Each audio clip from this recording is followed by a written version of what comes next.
Hello दोस्तों, मैं आपको बताने वाला हूँ एक रियल भूत स्टोरी। गांव के बीचों बीच एक पुरानी हवेली खड़ी थी जिसे लोग काली हवेली के नाम से जानते हैं। ये हवेली पिछले कुछ सालों से वीरान पड़ी है।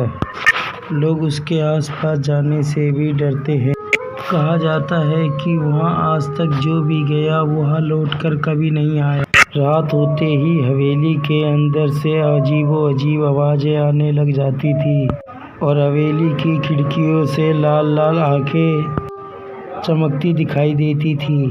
गांव के बुजुर्गों के अनुसार इस हवेली में एक जमाने के अमीर जमींदार रहता था जिसकी मौत फांसी लगाने से हो गई थी। हवेली में उसकी आत्मा का वास माना जाता था जो हर रात रोती और चीखती और चिल्लाती थी।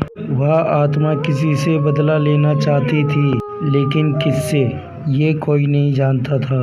उस गांव में एक 26 साल का लड़का रहता है जिसका नाम निहाल है। निहाल एक पागल किस्म का लड़का था।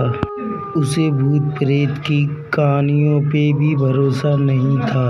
वह हमेशा कहता था कि भूत प्रेत नहीं होते हैं, सब एक बकवास है, बस डरने की कोई बात नहीं है।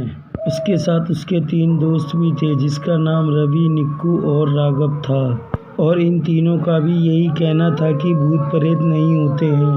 एक दिन चारों दोस्तों ने फैसला किया कि हम चारों काली हवेली के अंदर जाएंगे और सच्चाई का पता लगाएंगे। गांव के लोग उन्हें मना करते रह गए, लेकिन उनकी जल्लाशा इतनी बढ़ चुकी थी कि वह किसी की बात मानने को तैयार ही नहीं थे। अब वह चारों हवेली के लिए निकल चुके थे।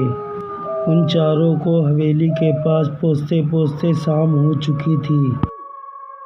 हवेली के गेट पर एक मोटी जंजीर लगी थी जिसे खोलना आसान नहीं था, लेकिन निहाल के पास एक बड़ा पत्थर रखा हुआ था जिससे उसने जंजीर तोड़ दिया।